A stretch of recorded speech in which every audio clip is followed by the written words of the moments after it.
Yeah, so I'm trying to. We have with us today from Lifeline, Herbie Newell's back, and his beautiful family's here. Ashley, Caleb, Adeline, and also Emily are all here today because it's time once again for Stand for Orphans. Herbie and the Newells, welcome back. Thanks for having us. All right, let's talk a minute because how many years, first of all, have we been Stand for Orphans been going on? So this is the 4th year that we've done Stand for Orphans. That's what I can thought. believe it. Yeah. Yeah. So now this is the year 4, but we don't assume that everyone knows what we're talking about. We certainly have all the information at rickandbubba.com right there on the show notes. So you can go click there for all the information. Standfororphans.com. But somebody might be saying, all right, we figured out the easy part. This must be bringing awareness to orphans. And you're right. That's right. So you're right about that. And but there's a way that people can get involved that is kind of unique and involves your kids and your family. So kind of give everybody the backstory on what we're doing. Yeah, so, one of the things that we have really tried to do through our ministry at Lifeline is not just encourage adults to adopt or to go overseas or to get engaged with orphans, but to try to put the cookies on the bottom shelf, literally, I guess, for kids, so kids could get engaged and do something. And so it's a ministry for kids. And so, one summer, Ashley actually took the kids down to the dog park, and they're doing a lemonade stand and going to give all the proceeds to orphans around the world, and had this idea, let's encourage other kids to do the same thing. And so the first year we had a match, and with the match and what kids raised, we raised over $150,000 for orphans in a summer. And so it's just continued to go throughout the years, and it's been a great way for kids to get engaged and say, hey, over the summer, there's something I can do as well on behalf of orphans. And it's just, it's been engagement, getting kids engaged, but it's also been awareness, helping kids to understand something that's bigger than they are. Well, and we've talked about on the show so many times. There's so many areas that we may agree or disagree on. Talking now to just the people of faith, talking to the church that's listening around the world, the followers of Jesus. And then there's these areas where it doesn't matter what your theology is, what your denomination might be. You can't get around what Jesus said. And it's not the responsibility of the government. It's the responsibility of the individuals who are part of his church to always take care of orphans. That's right. I mean, there's no getting around it. And I know you and I, had a conversation because my wife and I really went into prayer about this, even after we experienced the earthly separation from one of our children. We desire to have more children. We never had a desire among ourselves saying that's the end. Right. Well, for whatever reason, God's plan didn't go that way, and we see now why. But at the time we didn't. That we were not able to have any more children. So then we started talking about adoption, and we thought, this is something that we were going to get real serious about, and just could never get a peace that that's what God was calling us to do. So then you get into the dilemma, saying, well, wait a minute, if God does he even have to call me to adopt if orphans? And then we begin to realize, well, there's all sorts of ways like this that you can be involved in helping other people who are called to adopt, a child that maybe they can't afford to adopt because it's not cheap. That's right. And it's not simple. And, of course, you guys do a great job of helping parents through that process. So this is a way that we can all be involved, including your children, as you talked about, to help orphans to be taken care of as we're mandated to do. And that doesn't always mean for everybody to adopt a child. And I think some people think, well, if I'm not doing that, then how do I help? Well, here we go. That's right. And I think a big piece, and I know you and I have talked about this too, it's not just the adoption piece, but it's also reconciliation and reunification. Right. And so I know, like, for instance, we have a foster care crisis in the United States. Yes. And it's not just, can we get more foster families? Yes, we need more foster families. And it's not just, can we get more of these kids adopted? It's also, can we start to work with these birth families to get them to a place where they can reunify with their children? And so there's a both and there's so much for us to get engaged with outside of adoption, and there's so much for kids to get engaged with outside of adoption. And that's what we want to help them do. And so, one of the opportunities we have on Sunday is my family and I are actually leaving for Colombia. We'll be there for 35 days, but we know not every family has that opportunity. So what we want to do is take those little snippets and those little opportunities and put them in places where kids can say, hey, I'm doing something, and it's going to support this work overseas. It's going to support these children, or these children that might be in my class, they're in foster care. These are the things it's going to support, and we can be a part of raising awareness and raising support for these children. Okay, so I think we've laid out, and there really is no program that includes everything we just talked about more than this one. Right. I mean, this covers it all. That's right. And so if somebody's listening right now, they have their family and they're thinking, all right, I want to know more. What do you do? So I'm going to let Ashley just talk about it as a mom. Okay. Here's some of the things that you can do to help your family. So we've made it really simple. They can just go to standfororphans.org, and there's a free downloadable kit that they can print out and take to their stand. And some ideas that we've had this year, besides just doing a lemonade stand, you can sell anything. And so, Adeline, do you want to tell them about the bake sale that you did? Yeah, so I had an idea that I would do an online bake sale. And so I started making brownies and cookies, and I told Mom, I asked Mom if she would post it on social media, and I started getting orders through, and I started baking them and giving to others what they. So you said, hey, I don't want to be labeled as just a lemonade person.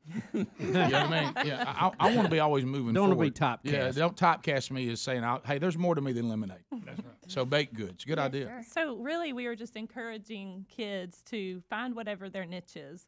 So if they like to make bracelets, they can make and sell bracelets. If they like to bake, they can do that. So just whatever they are geared to doing, they can use that for God's glory. And so all that information is at rickandbubba.com there under the show notes today. If you'll click on that, I mean, you got standfororphans.com or .org. Both of those take you to the same thing. So we got it covered, even if you're like me. You can't remember org or com. Either one of those. Who can remember that these days? Right. So some other things that you can do involve, I was looking online, I mean, you can get the kid out and really sell anything you want to sell, right? I mean, that's right. Yeah, and I think the whole idea is that kids to be creative and, for them to use their talents and their abilities. And, we've talked about this. That's one of the things we give kids too much of a program to do. And one of the things we want them to do is say, this is your program, and this is for you to decide, you to use your talents and your gifts and your abilities. One of the things, and I'll brag on Caleb, is he wanted to send himself to camp every summer, and so he started doing pet sitting around our neighborhood, and he has raised lots and lots of money. And even through that pet sitting, and he had to do a job right before we came in this morning. Oh, really? He's been able to give that money to orphans around the world, been able to use it. And so just even tapping in this entrepreneurial spirit that kids have to say, use your ideas, use your abilities to help other people. And that's really then trickling up to the adults. A lot of times we see it trickle down from the adults to the kids, but to see the enthusiasm of these kids. And then one of the things that we're just always grateful for is when folks come in and match on top of what the kids raise.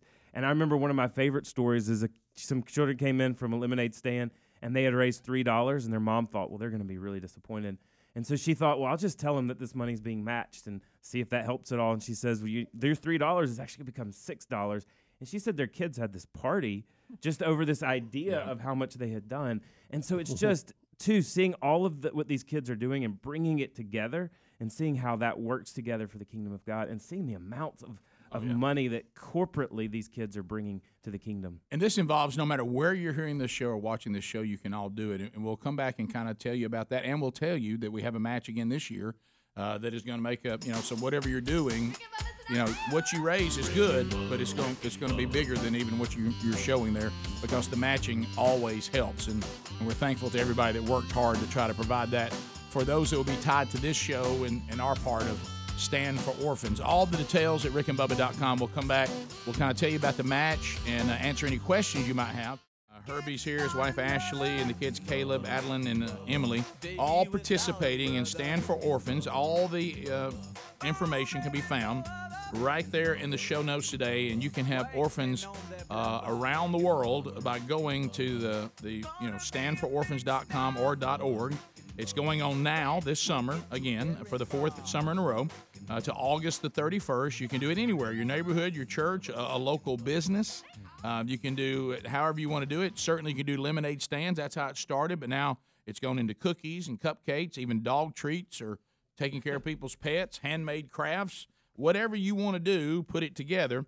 And for all of you that we're so blessed to have you as part of our audience, we want to let you know that we've kind of gotten together, and we thank all the people who either through the coffee purchases with BuzzBox or, through the, purchases of Sherry's book or to the devotional or those of you that just donate to the Bronner Burgess Memorial Fund on a monthly basis. We certainly are thankful for all of you. And what we're going to do is we're going to do the match through the Rick and Bubba Show of $10,000.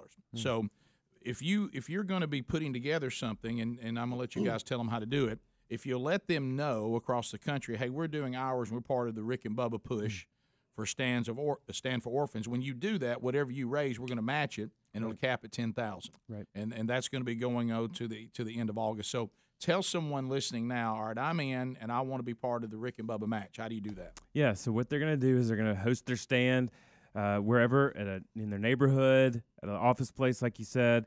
Once that money is raised by those children, they'll go on to standfororphans.org. There's a donate button. Once they push donate to donate that button, it's going to say, where did you hear about Stand for Orphans? The Rick and Bubba show is already preloaded on there. They'll click on that, and that will be counted towards that $10,000 match. And so through the end of August, we just want to encourage your listeners to get engaged with Stand for Orphans, to do something with their children. And this is a great activity for families, too. Do it as a family.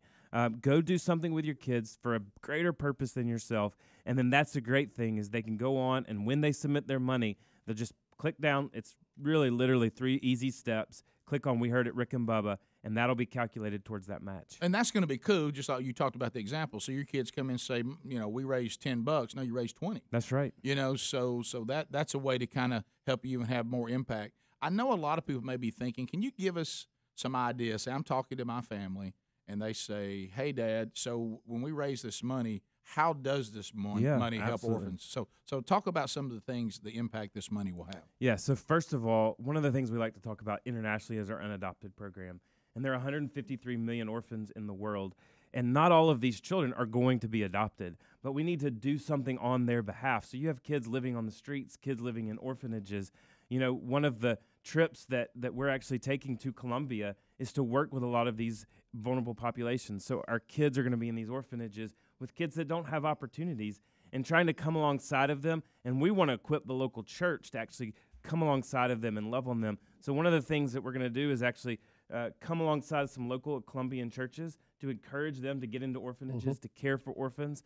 One of the things we do in Uganda is we work with deaf children that were on the streets and bring them into a school, teach them sign language, educate them so that they can ultimately make a difference in their country. And we're doing this around the world. So one, giving opportunities to kids around the world.